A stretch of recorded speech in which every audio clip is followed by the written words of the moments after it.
The thought that counts.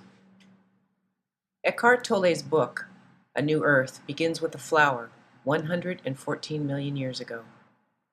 The first human consciousness is raised by the sight of a flower and is most likely the first thing that they come to value that is not linked to survival.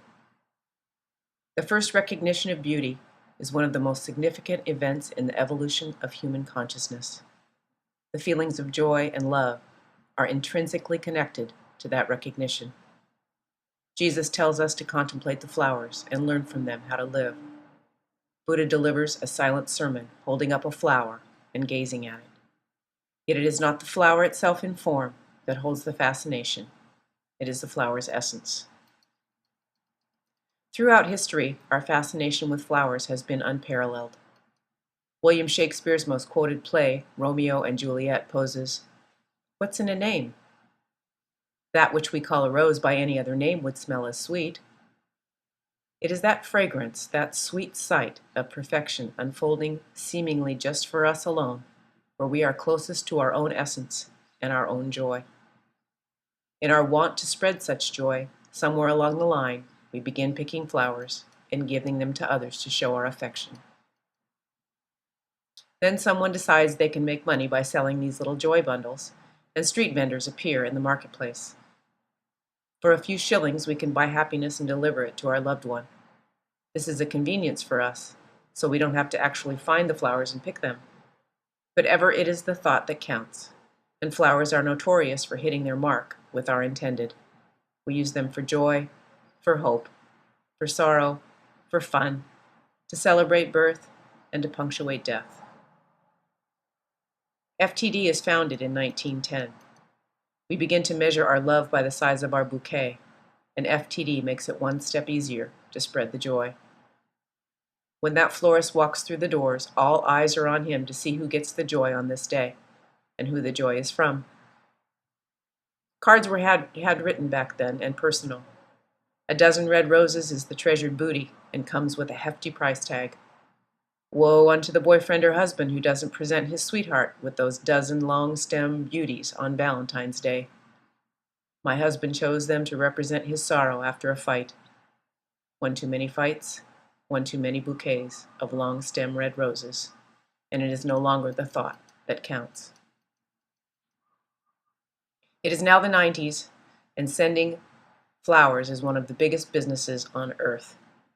The World Wide Web has taken away all thought, and picking flowers is now done by a mouse. The card is still personal, but it is printed on the back side of the care instructions, and included is a little packet of crystals to keep the flowers fresh.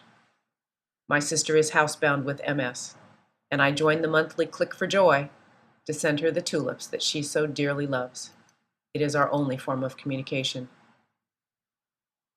By 2003, $101 billion is spent on flowers in the United States alone. Floriculture has become one of the major industries in underdeveloped countries. This has resulted in a paradigm shift in the floral industry. The Netherlands, for instance, has already shifted attention from flower production to flower trading, although it still plays an important role in the development of floriculture genetics. We no longer allow our flowers to do what they do best. We tamper with their essence, and the rose no longer smells as sweet. They are kept in huge hothouses, cross-pollinated in test tubes, and they never feel the buzz of a bee sipping its nectar and carrying its precious pollen to proliferate its existence. New centers of production are typically third world countries like Ecuador, Ethiopia, Kenya, Colombia, and India. Kenya has recently overpowered Israel as the largest exporter of roses and carnations to Great Britain and the Netherlands, with 25% of the market share. I was there in Kenya and saw these vast hothouses in August of last year.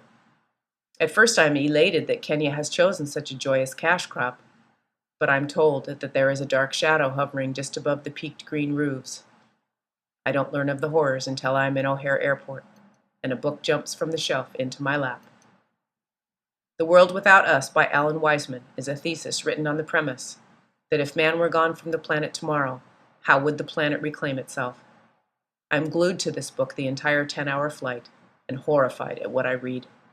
I have dog-eared every single page. The most profound passage has to do with Kenya and the floral industry. Weisman writes, Lake Naivasha is a papyrus-lined freshwater bird and hippo sanctuary and is just downstream from the Aberdares. And along with water, the flower growers suck up entire generations of fish eggs. What trickles back whiffs of the chemical trade-off that keeps the bloom on a rose flawless all the way to Paris. Lake Naivasha, however, doesn't look quite so alluring. Phosphates and nitrates leached from flower greenhouses have spread mats of oxygen-choking water hyacinth across its surface.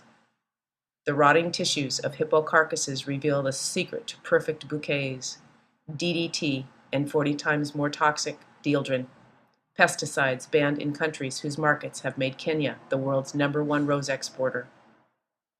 Long after humans, and even animals or roses go, dieldrin, an ingeniously stable manufactured molecule, may still be around. I make a vow on that plane ride to never send another flower, and I have cut off the lifeline to my sister. I can't tell her that the thought is now tainted and laced with death. I begin taking pictures of flowers and send them into cyber heaven, hoping she will receive the signal as she slips toward her own death. The moment she passes, on the autumnal equinox, she sends me a message that leads me to tulips, and I know my images have gotten through. The only sweetness for me now is in those flowers who sip the rain and send their roots deep into the earth. My joy is in the scent and in the sight of a honeybee or a carpenter bee or a butterfly taking its own sweet sips and delivering its own essence for the flower to receive. These are the gifts of the earth that began 114 million years ago, delivering the essence unto the human soul. And so I ask you, the next time that you're trying to make your thought count, think again and send them the thought instead.